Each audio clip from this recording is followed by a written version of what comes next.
Hello दोस्तों, नमस्कार। और इसमें हम लोग कॉन्टिनेंट के बारे में पढ़ेंगे। कॉन्टिनेंट अर्थात जिसे हम लोग महाद्वीप भी कहते हैं। ठीक है। अब यहाँ प्रश्न आता है कि आखिर महाद्वीप किसे कहते हैं। तो पृथ्वी के भूभाग की सबसे बड़ी इकाई, पृथ्वी के भूभाग की सबसे बड़ी इकाई को जो है हम लोग महाद्वीप कहते हैं। क्लियर है। अब यहाँ प्रश्न आता है कि पृथ्वी का जो भूभाग है उसका कितना प्रतिशत भाग पर महाद्वीप पाया जाता है। तो पृथ्वी के भूभाग के 30% भाग पर महाद्वीप जो हैं वह विस्तृत हैं। यहाँ तक क्लियर है। कुल महाद्वीपों की जो संख्या है अर्थात कुल कॉन्टिनेंट की संख्या कितनी है, तो कुल महाद्वीपों की संख्या 7 है। आप सभी जानते हैं। अब यहाँ से प्रश्न आता है कि आखिर ये महाद्वीप अलग अलग क्यों हैं। महाद्वीपों के अलग अलग होने का कारण क्या है। महाद्वीपों के अलग अलग होने का कारण प्लेट टेक्टोनिक है। प्लेट टेक्टोनिक को ही हम लोग प्लेट विवर्तनिक क्रिया भी कहते हैं। विवर्तनिक क्रिया अर्थात महाद्वीप जो हैं वे विवर्तनिक क्रिया के कारण ही अलग है। नेक्स्ट पॉइंट पे चलते हैं। ये जो महाद्वीप हैं, टोटल कॉन्टिनेंट जो हैं, टोटल कॉन्टिनेंट इनकी संख्या है 7। और इन 7 में जो है नंबर 1 पे आता है एशिया। और एशिया महाद्वीप के बारे में हम लोग पढ़ेंगे इसमें, और एक एक करके अन्य महाद्वीपों के बारे में भी पढ़ेंगे। एशिया महाद्वीप हमारा ये इंपॉर्टेंट टॉपिक है। क्लियर है। तो एशिया महाद्वीप जो है यह विश्व का लगभग 30% भूभाग पर फैला है। माने कहने का मतलब है जो भी महाद्वीप है उसका 30% भाग जो है वह एशिया महाद्वीप कवर किया हुआ है। साथ ही एशिया महाद्वीप जो है जनसंख्या प्लस एरिया अर्थात जनसंख्या और क्षेत्रफल के हिसाब से विश्व में पहले स्थान पे आता है। जनसंख्या और क्षेत्रफल के हिसाब से महाद्वीपों में विश्व में प्रथम स्थान पर है।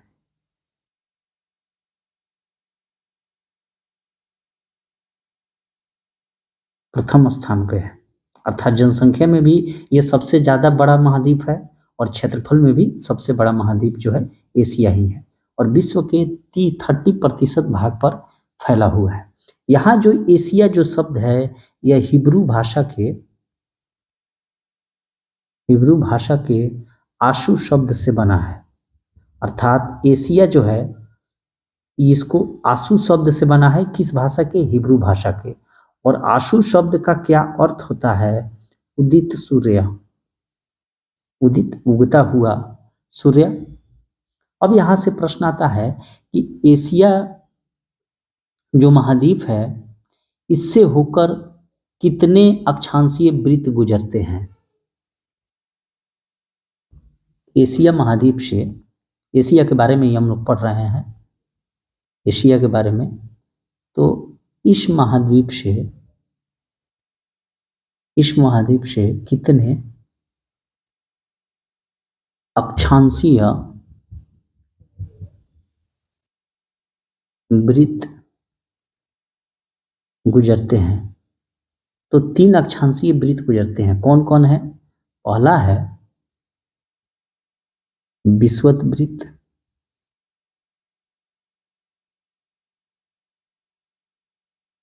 दूसरा है कर्क वृत्त, और तीसरा है आर्कटिक वृत्त। क्लियर है? एशिया महाद्वीप से कितने अक्षांशीय वृत्त गुजरते हैं? तो विषुवत वृत्त, कर्क वृत्त और आर्कटिक वृत्त। एशिया के उत्तर में, एशिया के उत्तर दिशा में एशिया के उत्तर दिशा में आर्कटिक महासागर है। आर्कटिक महासागर। एशिया के दक्षिण दिशा में जो है हिंद महासागर है। और एशिया के पूर्व दिशा में जो है प्रशांत महासागर है। यहां तक क्लियर है? और एशिया के पश्चिम दिशा में यूराल पर्वत, कैस्पियन सागर,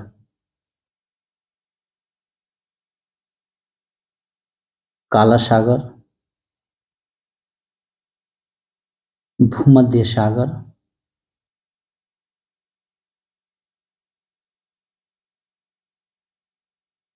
स्थित है।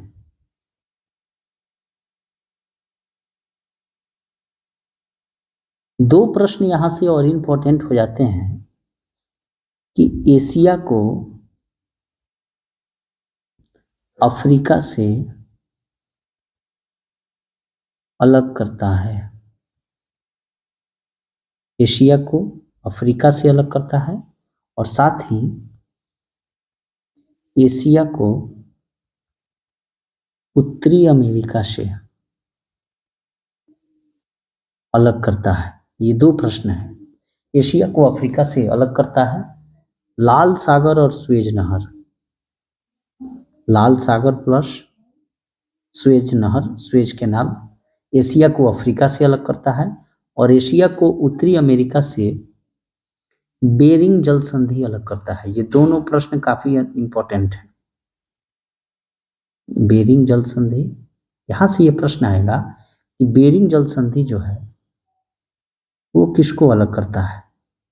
बेरिंग जल संधि एशिया को उत्तरी अमेरिका से अलग करता है और लाल सागर और स्वेज नहर जो है एशिया को अफ्रीका से अलग करता है। क्लियर है? देखा जाए तो एशिया महाद्वीप में, एशिया कॉन्टिनेंट में विश्व की सबसे ज्यादा जनसंख्या निवास करती है। तो विश्व की कितनी प्रतिशत जनसंख्या निवास करती है? कितनी प्रतिशत जनसंख्या निवास करती है?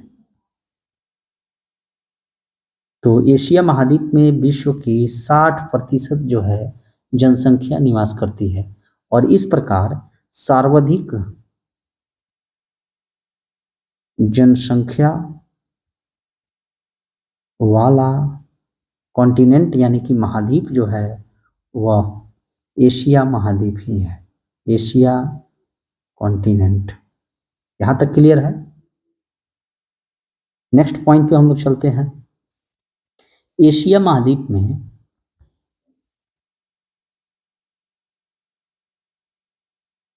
प्राचीन स्थल खंड स्थित हैं।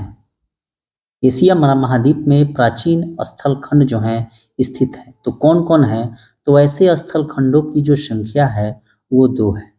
पहला है गोंडवाना लैंड। गोंडवाना लैंड, और ये कहाँ है? प्रायद्वीपीय भारत में।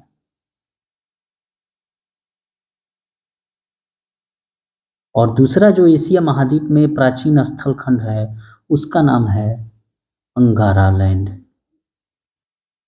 और ये कहाँ है? रूस एवं चीन में है। रूस प्लस चीन में है। तो इसको आप लोग याद रखेंगे जब भी ये प्रश्न पूछा जाएगा कि एशिया महाद्वीप में जो प्राचीन स्थल खंड है कौन है, तो एक का नाम हो जाएगा गोंडवाना लैंड जो कि प्रायद्वीपीय भारत में हमारे इंडिया में स्थित है, और दूसरा का नाम है अंगारा लैंड जो कि रूस एवं चीन में स्थित है। नेक्स्ट, एशिया महाद्वीप तीन प्रमुख प्रायद्वीप हैं, तीन प्रमुख प्रायद्वीप हैं, और ये कौन कौन से हैं? पहला है अरब प्रायद्वीप, और ये विश्व का सबसे बड़ा प्रायद्वीप है। विश्व का सबसे बड़ा प्रायद्वीप कौन सा है? तो अरब प्रायद्वीप है, और ये कहाँ स्थित है? तो एशिया में। दूसरा जो है दक्कन का प्रायद्वीप है, और तीसरा इंडो चीन का प्रायद्वीप है। तो यहाँ से एशिया महाद्वीप में तीन प्रमुख प्रायद्वीप हैं, कौन कौन से हैं? तो एक तो अरब प्रायद्वीप है जो विश्व का सबसे बड़ा प्रायद्वीप है। यहाँ से प्रश्न आएगा कि विश्व का सबसे बड़ा प्रायद्वीप कौन सा है? तो अरब प्रायद्वीप है जो एशिया में है। उसके अलावा दक्कन प्रायद्वीप, इंडो चीन का प्रायद्वीप भी एशिया महाद्वीप में ही है। और एशिया महाद्वीप में प्राचीन स्थल खंड दो हैं, एक अंगारा लैंड है। तो अंगारा लैंड है कहाँ? रूस एवं चीन में है। और गोंडवाना लैंड कहाँ है? तो प्रायद्वीपीय भारत में है। नेक्स्ट, विश्व का सबसे ऊंचा पर्वत शिखर कहाँ है? विश्व का सबसे ऊंचा पर्वत शिखर, विश्व का सबसे ऊंचा पर्वत शिखर एशिया कॉन्टिनेंट में ही है, और उसका नाम क्या है? उस विश्व का सबसे ऊंचा पर्वत शिखर का माउंट एवरेस्ट, माउंट एवरेस्ट है। और माउंट एवरेस्ट की टोटल जो हाइट है वो है 8850 मीटर, 8850 मीटर के आसपास है।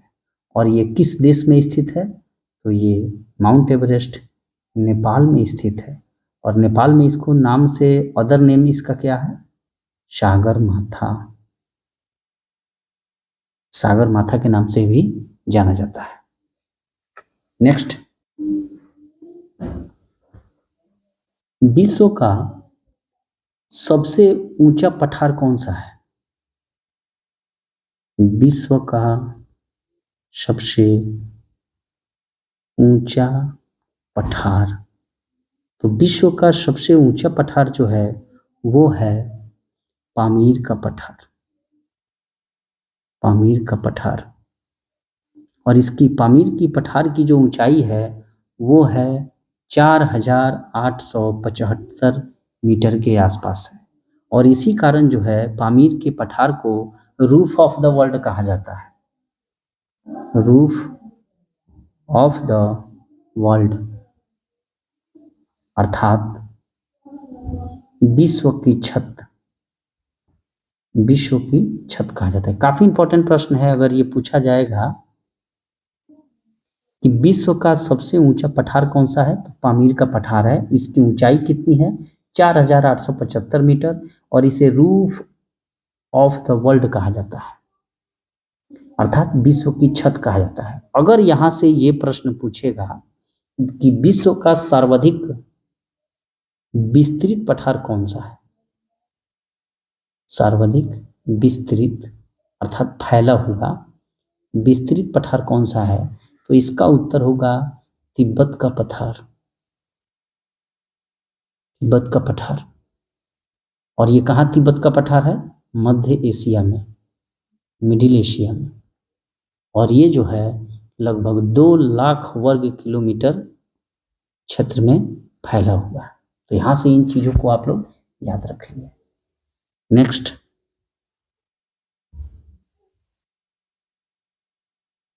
नेक्स्ट पॉइंट, एशिया में क्षेत्रफल की दृष्टि से सबसे बड़ा देश कौन सा है?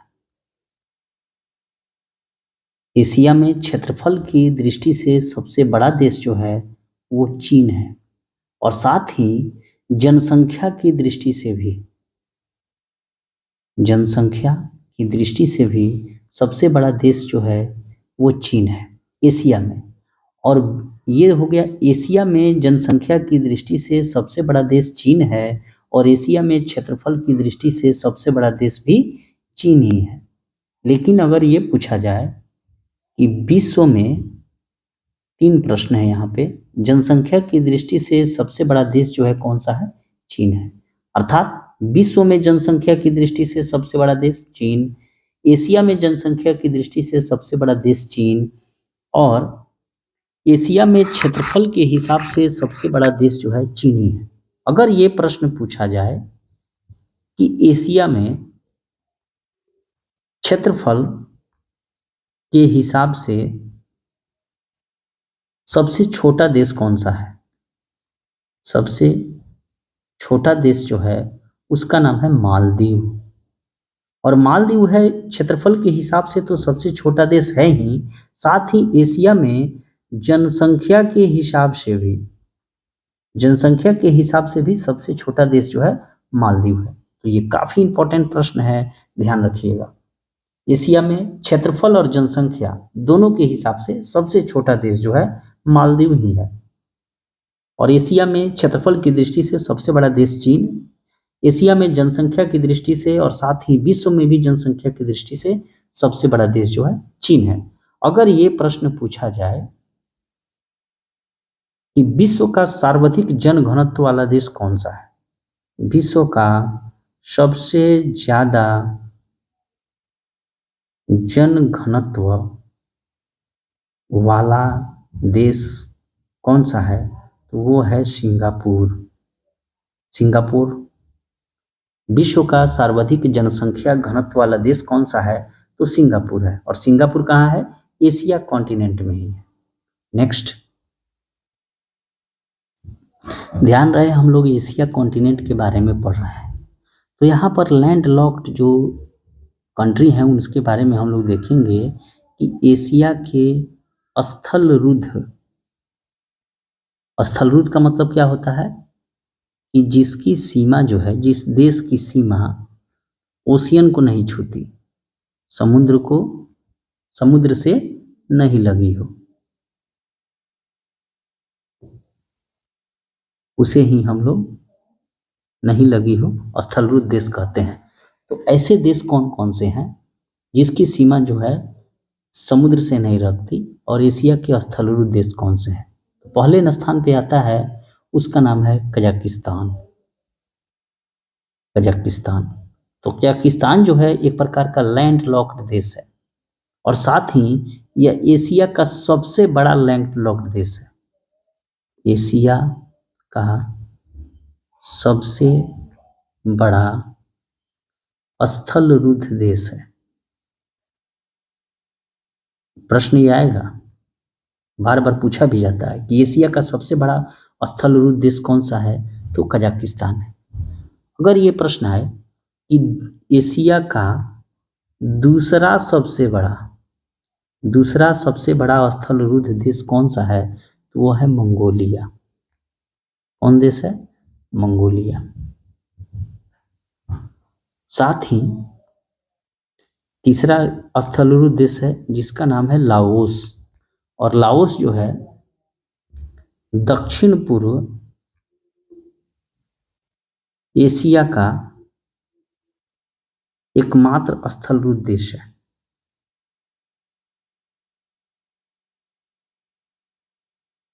जैसे यहां से प्रश्न कैसे पूछेगा वो सुनिए कि एशिया का सबसे बड़ा स्थल रुद्ध देश कौन सा है? कजाकिस्तान है। एशिया का दूसरा सबसे बड़ा स्थल रुद्ध देश कौन सा है? तो मंगोलिया है। और दक्षिण पूर्व एशिया का एकमात्र स्थल रुद्ध देश कौन सा है? तो लाओस है।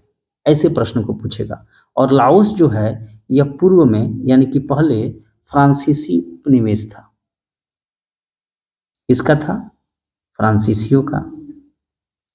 फ्रांसीसियों का, यह फ्रांसीसियों के कब्जे में था लाओस। क्लियर है? और कौन कौन देश हैं जो एशिया में स्थल रुद्ध देश हैं? तो अफगानिस्तान। अफगानिस्तान को तो आज़ादी मिल गई, अपना राज वहाँ चला रहे हैं।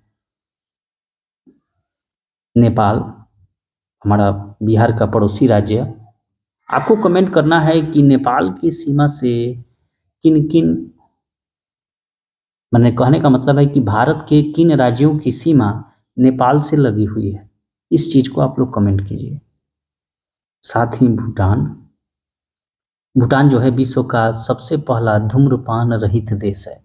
यहाँ पे कोई धूम्रपान नहीं चलता है। साथ ही चूखा और ताला जल विद्युत परियोजना जो है भारत ने भूटान में बनाया हुआ है। सातवां देश है एशिया का जो स्थलरूप देश है तुर्कमेनिस्तान, तुर्कमेनिस्तान। आठवां देश है उज्बेकिस्तान। सब किस्तानी है। किर्गिस्तान। 10वां देश है तजाकिस्तान। तो इस प्रकार एशिया के 10 स्थलरूप देश हैं। स्थलरूप का मतलब ये होता है जिसकी सीमा समुद्र से नहीं लगी होगी। नेक्स्ट पे चलते हैं। नेक्स्ट पॉइंट है एशिया की सबसे लंबी नदी। एशिया की सबसे लंबी नदी कौन सी है? एशिया की सबसे लंबी नदी का नाम है यांगशी। कहाँ बहती है? चाइना में बहती है। क्लियर है। और साथ ही एशिया की सबसे गहरी बिंदु कौन सी है? गहरी बिंदु तो वो है मृत सागर। मृत सागर को ही हम लोग डेड सी कहते हैं। ठीक है। और इसकी गहराई कितना है? 397 मीटर है। तो यहाँ से ये दोनों प्रश्न काफी इंपॉर्टेंट है कि एशिया की सबसे लंबी नदी कौन सी है? यांगसी है। और सबसे गहरी बिंदु जो है कौन सी है? तो वो डेड सी है, 397 मीटर के आसपास। एक और प्रश्न बार बार पूछा जाता है कि विश्व का सबसे गहरा सागरीय गर्त कौन सा है? विश्व का सबसे गहरा सागरीय गर्त कौन सा है? तो ये है मोरियाना ट्रेंच। मोरियाना ट्रेंच। और इसकी गहराई जो है 11,022 मीटर है। और ये मोरियाना ट्रेंच है कहाँ? तो प्रशांत महासागर में। कहाँ है? प्रशांत महासागर में। तो ये बार बार पूछा जाता है कि विश्व का सबसे गहरा सागरीय गर्त कहाँ है? तो ये भी हम आपको बता दें कि हम लोग एशिया कॉन्टिनेंट के बारे में पढ़ रहे हैं। तो विश्व का सबसे गहरा सागरीय गर्त मोरियाना ट्रेंच है जो कि प्रशांत महासागर में है। मोरियाना ट्रेंच की गहराई जो है 11,022 मीटर है और ये एशिया महाद्वीप में ही स्थित है। क्लियर है। विश्व की सबसे गहरी झील कौन सी है? विश्व की सबसे गहरी झील कौन सी है? तो उसका नाम है बैकाल लेक। बैकाल झील है। और बैकाल झील की जो है धरती से गहराई जो है 1940 मीटर है। धरती से गहराई कितनी है इसकी? 1940 मीटर। और समुद्र तल से गहराई जो है वो है 1485 मीटर। और बैकाल झील जो है रूस में है। तो विश्व की सबसे गहरी झील जो बैकाल झील रूस में है किस महाद्वीप में स्थित है? एशिया महाद्वीप में ही स्थित है। नेक्स्ट,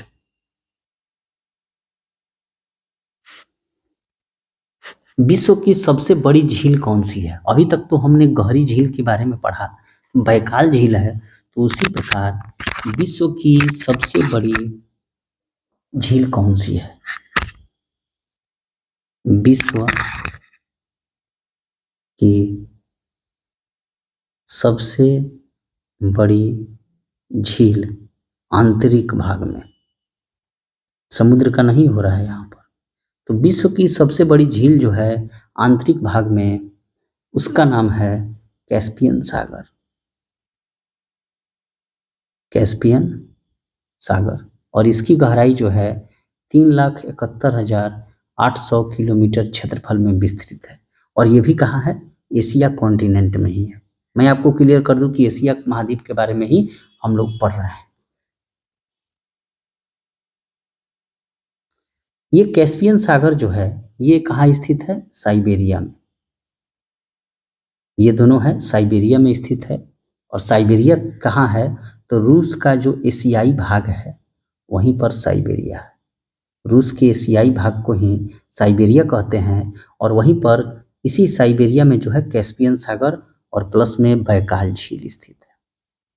बैकाल लेक जो है वो विश्व की गहरी झील है, एशिया महाद्वीप में है और विश्व का सबसे बड़ी झील आंतरिक भाग में कैस्पियन सागर साइबेरिया रूस में है। क्लियर है।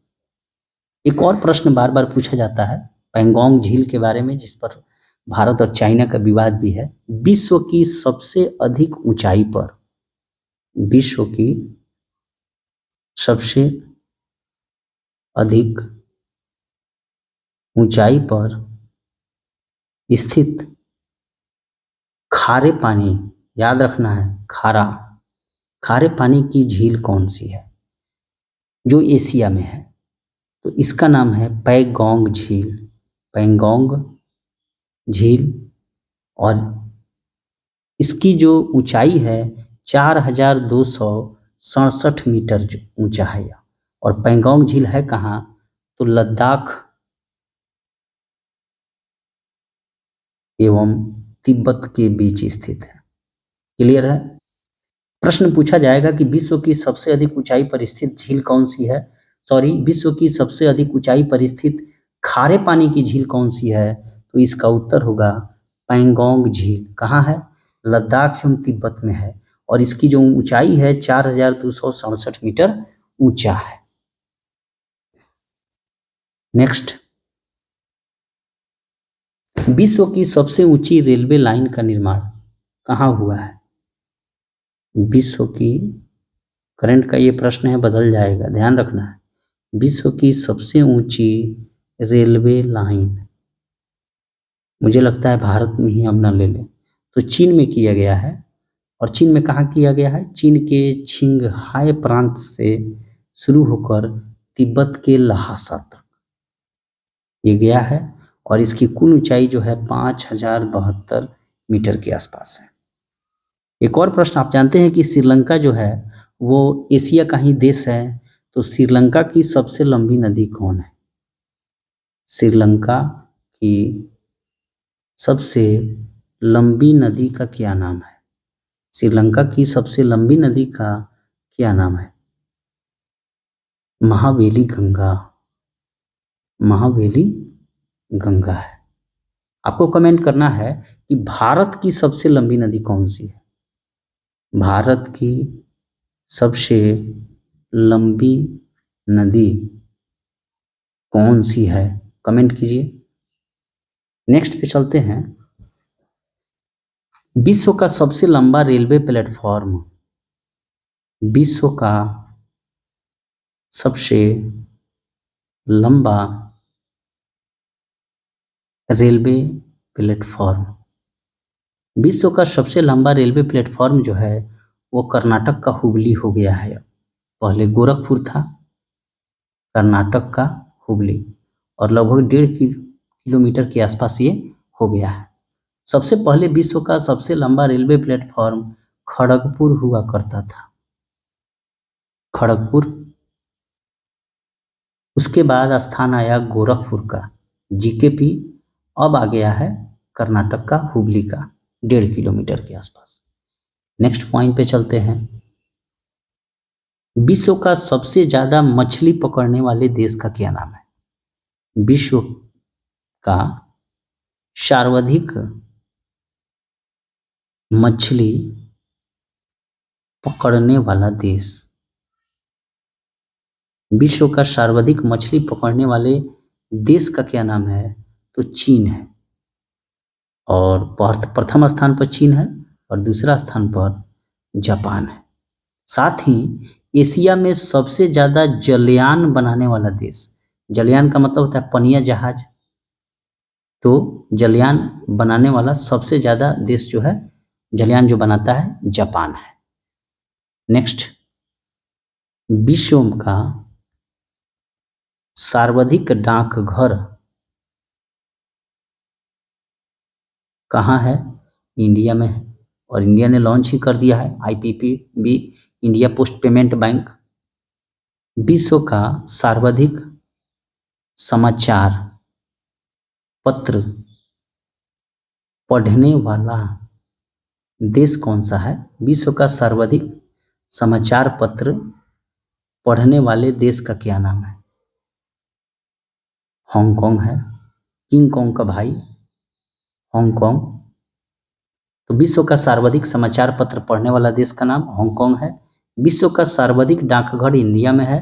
विश्व का सबसे ज्यादा जलयान बनाने वाला देश जापान है, लेकिन इतना जलयान बनाते हुए भी मछली पकड़ने में जापान का दूसरा स्थान है। और विश्व में का सर्वाधिक मछली पकड़ने वाला देश का नाम चीन है।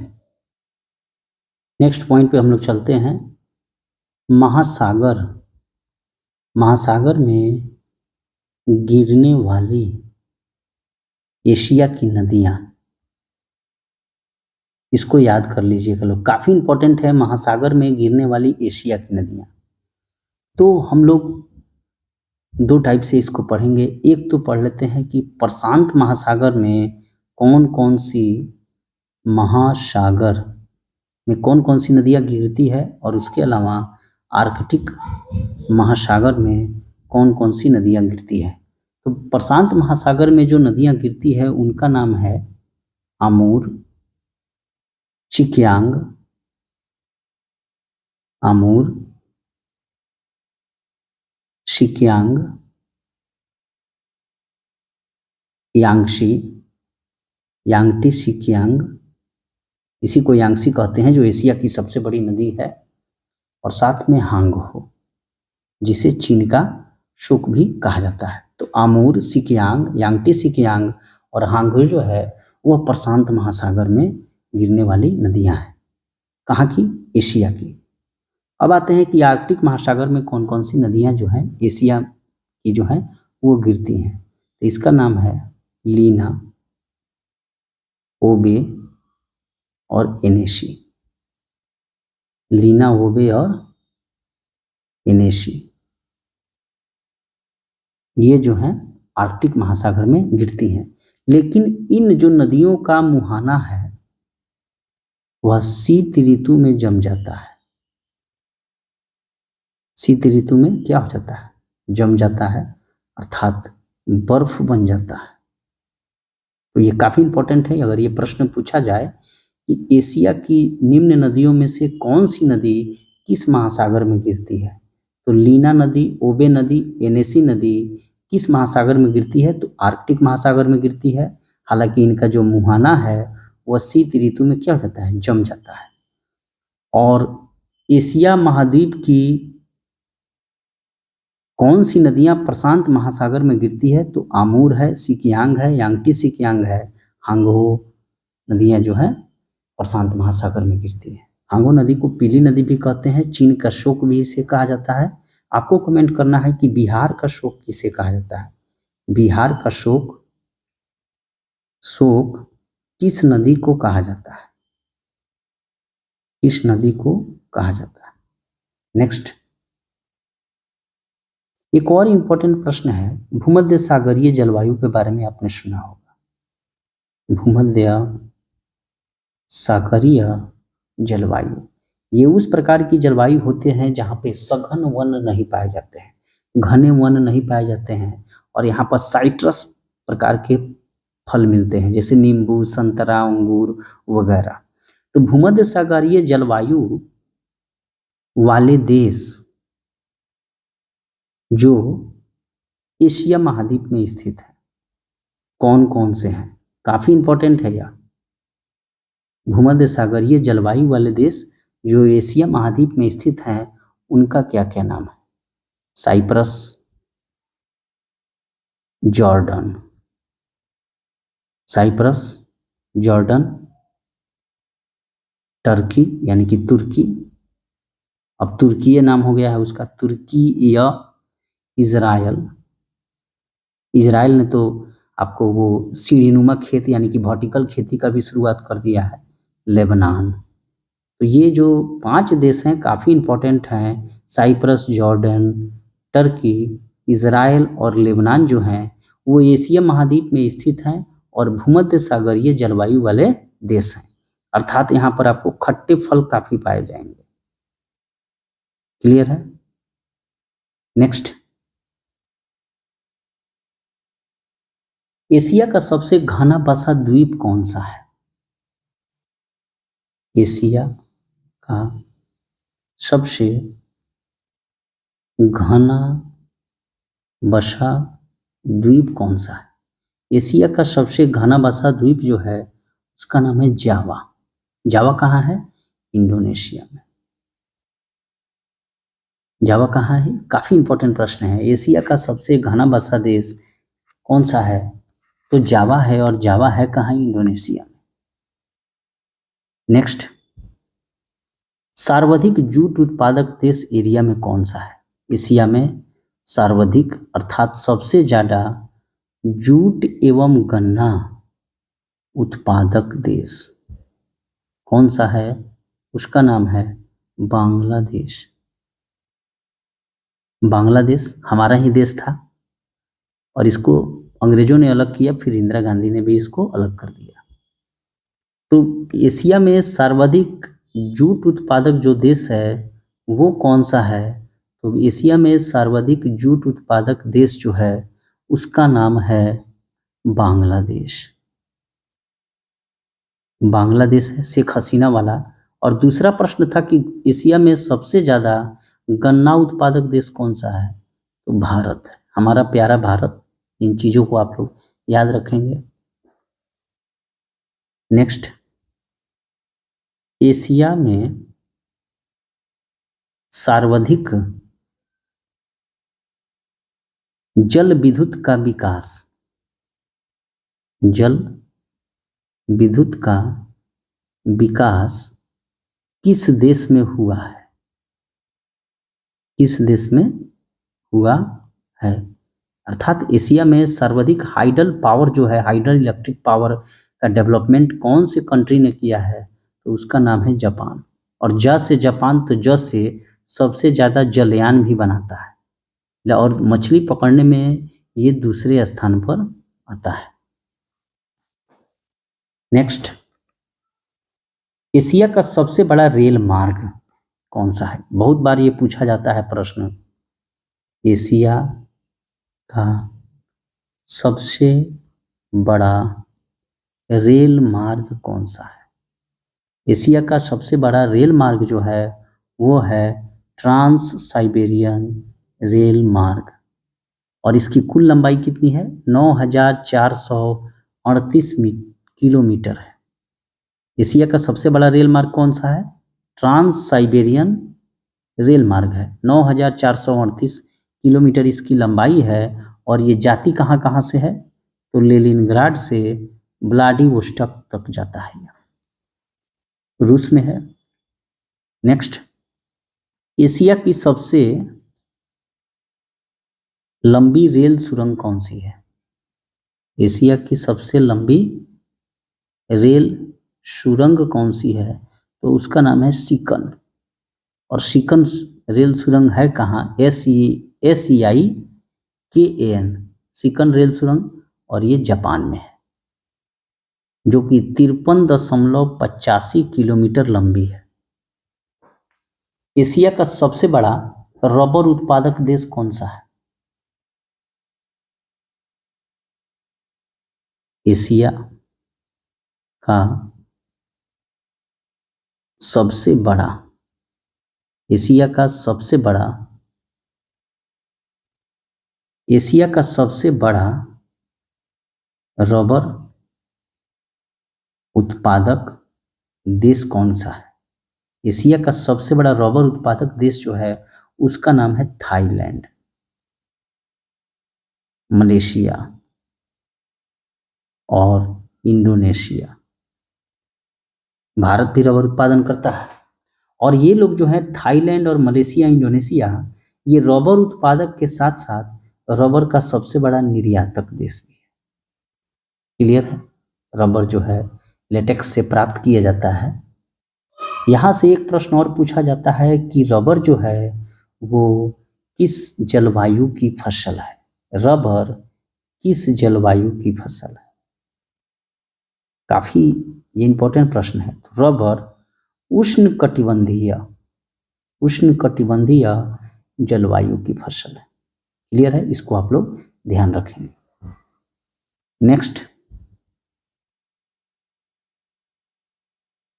एशिया में, एशिया ही नहीं विश्व में गेहूं, चावल, मूंगफली, तंबाकू के उत्पादन में प्रथम देश कौन सा है? विश्व में गेहूं, चावल, मूंगफली, तंबाकू के उत्पादन में प्रथम जो देश है उसका नाम है चीन। चीन जो है 1 नंबर पर आता है।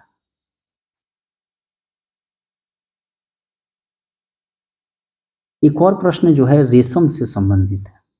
रेशम की शहतूत की पत्तियों पर, शहतूत की पत्तियों पर पाले गए रेशम के कीड़ों से प्राप्त कच्चा रेशम पैदा करने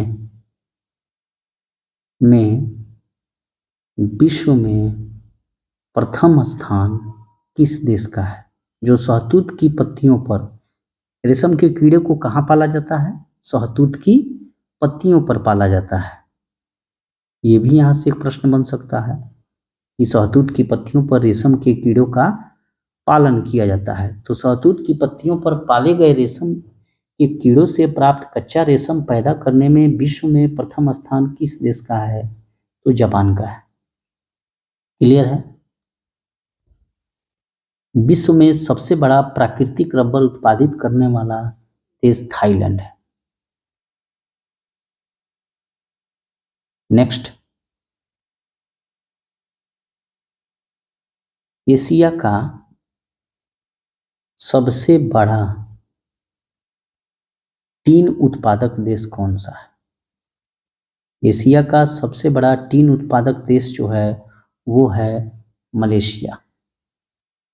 और साथ ही मलेशिया जो है टीन का विश्व में सबसे बड़ा निर्यातक देश भी है।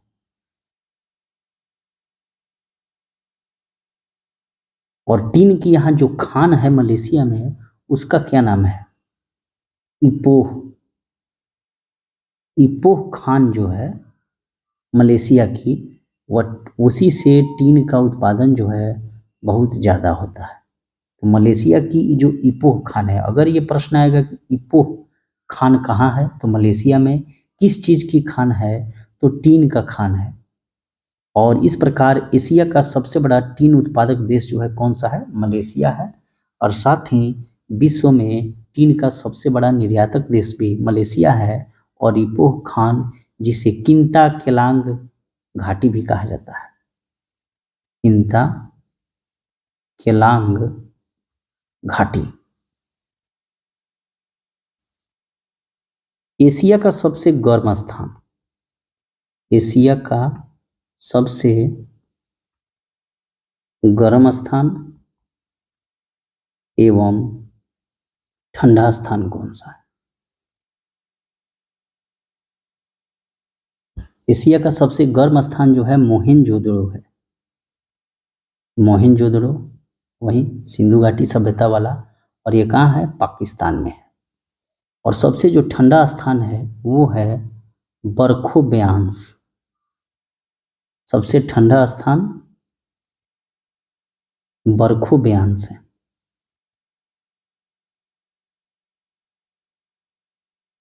बरखो यांस्क है।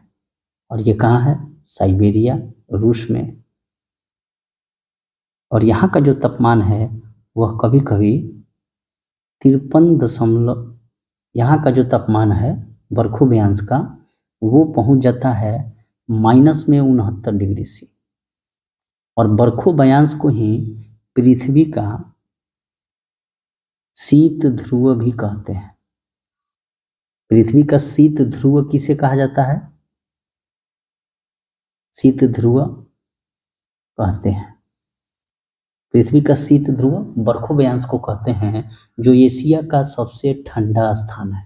और बर्खोबयांश है कहाँ? साइबेरिया रूस में, और जहाँ का तापमान -69 डिग्री सी तक चला जाता है। और एशिया का सबसे गर्म स्थान कहाँ है? तो मोहेंजोदड़ो पाकिस्तान में है, और यहाँ का टेम्परेचर जो है 53.5 डिग्री सी है, बहुत ज़्यादा है। एक और प्रश्न बार बार पूछा जाता है, सुएज नहर जो है, सुएज नहर किन सागरों को जोड़ती है? तो सुएज नहर जो है दो सागरों को मिला देती है। सुएज नहर किन सागरों को जोड़ती है? तो इसका उत्तर होगा लाल भूमि, लाल सागर प्लस भूमध्य सागर को ये जोड़ती है। विश्व का सबसे बड़ा सिनकोना उत्पादक देश कौन है? विश्व का सबसे बड़ा सिनकोना, सिनकोना से क्या बनाई जाती है? मलेरिया की दवा कुनैन बनाई जाती है। विश्व का सबसे बड़ा सिनकोना उत्पादक देश कौन सा है? इंडोनेशिया है, इंडोनेशिया, इंडोनेशिया है। और इंडोनेशिया में क्या है? बाडुंग, बाडुंग जो स्थान है इंडोनेशिया में, यही जो है सबसे बड़ा सिनकोना उत्पादक देश है। और सिनकोना से क्या बनाई जाती है? कुनैन, कुनैन क्या है? दवा है। और किस में काम आता है? मलेरिया के उपचार में। और मलेरिया मादा एनोफिलीज मच्छर के काटने से फैलती है, और ये प्लाज्मोडियम यानी कि परजीवी जनित रोग है। नेक्स्ट, बेरिंग जल डमरू मध्य, काफी इंपॉर्टेंट प्रश्न है। बेरिंग जल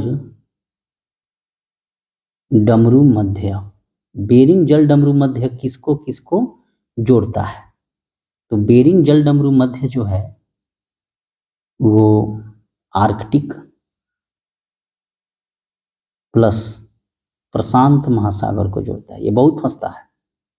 आर्कटिक और प्रशांत महासागर को कौन सी जलडमरू मध्य जोड़ती है? तो बेरिंग जलडमरू मध्य जो है आर्कटिक एवं प्रशांत महासागर को जोड़ती है। और बेरिंग जलडमरू मध्य है कहाँ? अलास्का एवं कमचटका प्रायद्वीप के मध्य है। क्लियर है? एक और प्रश्न आता है कि कौन सी जल संधि, कौन सी जल संधि अंतर्राष्ट्रीय तिथि रेखा के समांतर है? अंतर्राष्ट्रीय तिथि रेखा के समांतर है। कौन सी जल संधि अंतर्राष्ट्रीय तिथि रेखा के समांतर है?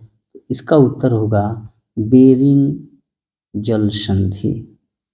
बेरिंग जल संधि जो है वो अंतर्राष्ट्रीय तिथि रेखा के समांतर है। एक और प्रश्न आता है कि विश्व में, और ये सभी कहाँ है? एशिया कॉन्टिनेंट में है, हम लोग उसी को पढ़ रहे हैं। विश्व में सिंचाई नहरों का, सिंचाई नहरों का सबसे बड़ा जाल,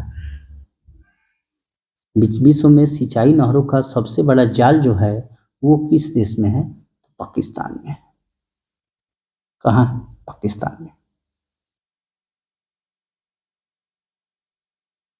सुंदर बौद्ध मंदिरों के लिए, सुंदर बौद्ध मंदिरों के लिए कौन देश जो है प्रसिद्ध है? उस देश का नाम है म्यांमार, और म्यांमार को ही हम लोग बर्मा कहते हैं।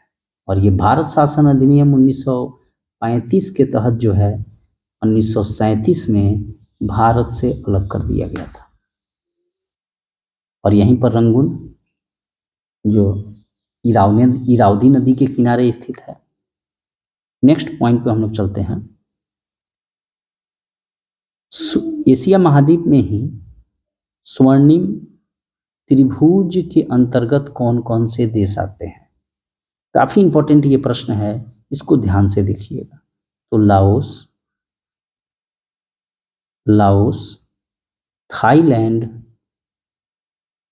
और म्यांमार। लाओस, थाईलैंड और म्यांमार जो हैं वे स्वर्णिम त्रिभुज के अंतर्गत आते हैं।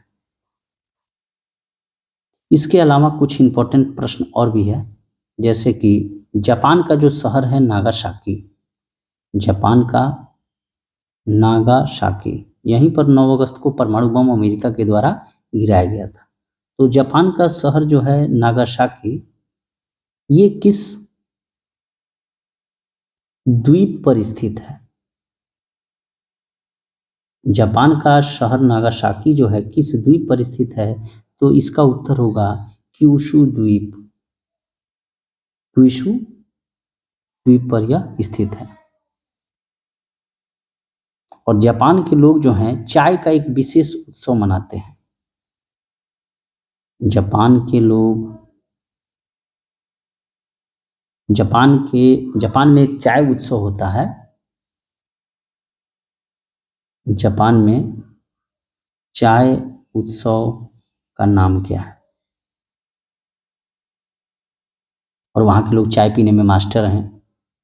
चा नू यू, ये सब दूसरी भाषा है। तो इस प्रकार हमने जो है इस एशिया कॉन्टिनेंट के बहुत सारी चीज़ों को हम लोगों ने कवर किया। मैं आशा करता हूँ कि ये सीरीज आप लोगों को अच्छी लगेगी। और मैं चैनल पे अब रेगुलर हो गया हूँ, और जितने भी ये सब्जेक्ट्स हैं जैसे हिस्ट्री, ज्योग्राफी, पॉलिटी, इकोनॉमिक्स और साइंस के जो विषय हैं फिजिक्स, केमिस्ट्री, बायोलॉजी और करंट अफेयर्स, सभी चीज़ों को मैं पूरा करने का प्रयास करूँगा। और इससे क्या होगा, रिवीजन आप लोगों का होता रहेगा। पढ़ने के लिए और पढ़ाने के लिए तो बहुत सारे टीचर हैं, एक रिवीजन करना भी काफ़ी ज़रूरी हो जाता है। तो रिवीजन करते रहिए। रिवीजन करने से जो है चीज़ें अच्छी तरीके से हमेशा याद रहती हैं और भूलते नहीं। और आसान प्रश्न जो है गलती हो जाते हैं, और गलती होने का एक ही कारण है कि रिवीजन न करना। इसलिए सबसे ज़्यादा ज़रूरी कोई चीज़ है तो वो है रिवीजन करना। बार बार चीज़ों को पढ़िए। मिलते हैं नेक्स्ट वीडियो में, तब तक के लिए थैंक यू।